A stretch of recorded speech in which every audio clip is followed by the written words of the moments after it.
Now, next month marks the 10th anniversary of the September 11 attacks on the World Trade Center towers. Genelle Guzman-McMillan was the last survivor to be pulled from ground zero after the towers collapsed. She's written a book about her 27-hour ordeal and her rescue from under the debris of the Twin Towers.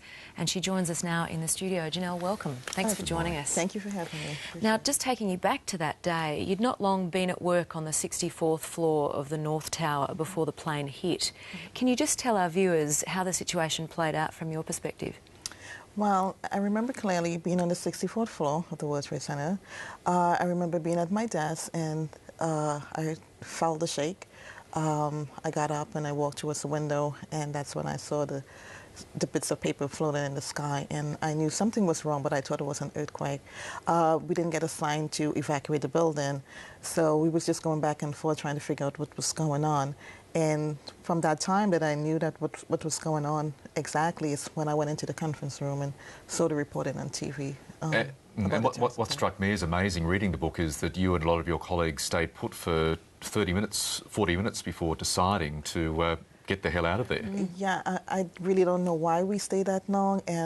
To me, I was just waiting, you know, for the alarm to go off and say, you know, evacuate the building, there is an emergency. But that never happened. And we made a couple of phone calls back and forth, and they told us to stay put. And especially after seeing the coverage on the television, that must have been absolutely terrifying. At one point, you and your colleagues decided to take the matter into your own hands and you hit the stairs.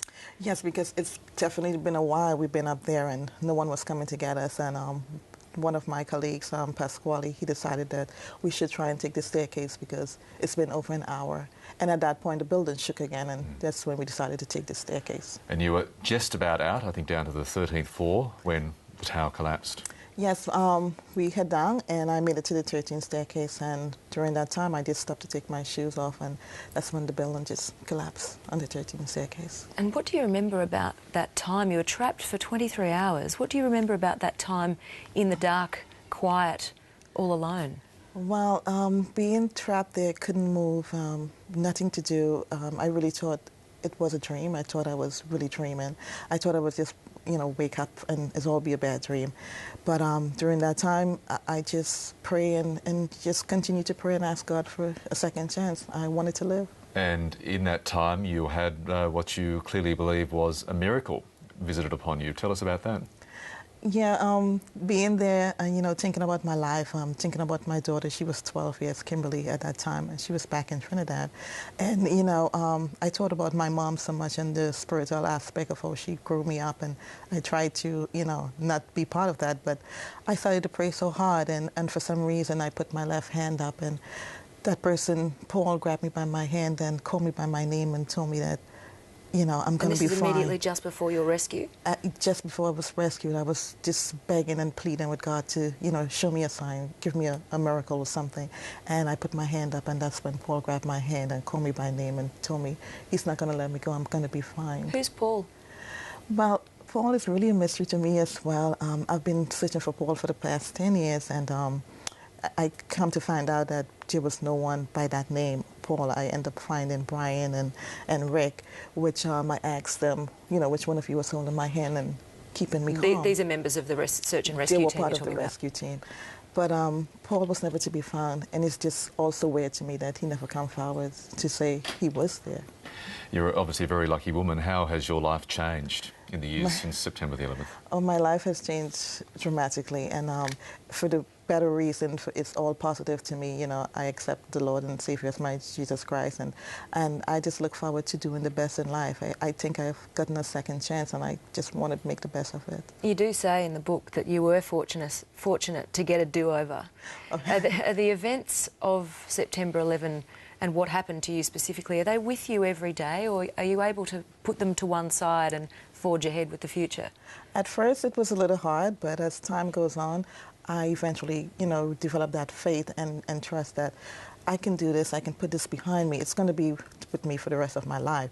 But I try to move forward in my life and try to just think positive and trust that, you know, something good is going to come out of it. Have you been back to the World Trade Tower site since the attacks? I did pass by, but I haven't been there physically at the site itself. How do you feel being so close to this devastation? Honestly, there was no fear at all.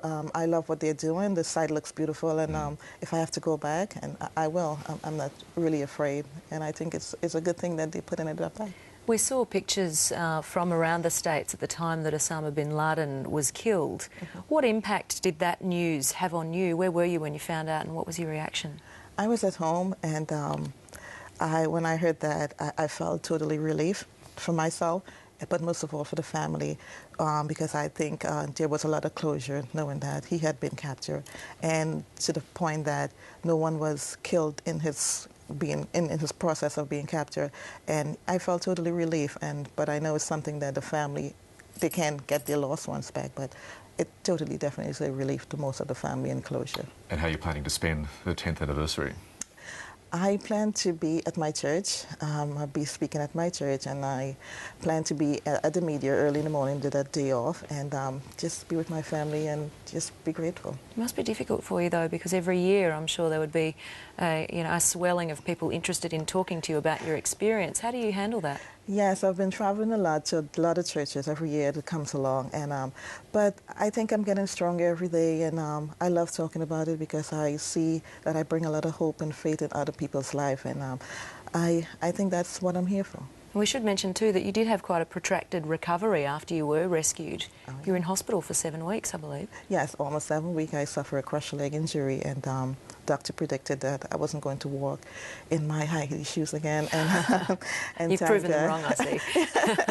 I got through that, and I was able to walk after at least a year, and I'm doing pretty well. That's great. Genelle Guzman-McMillan, thanks so much for coming in this morning. Thank Lovely you for to meet having you. me. Thank you.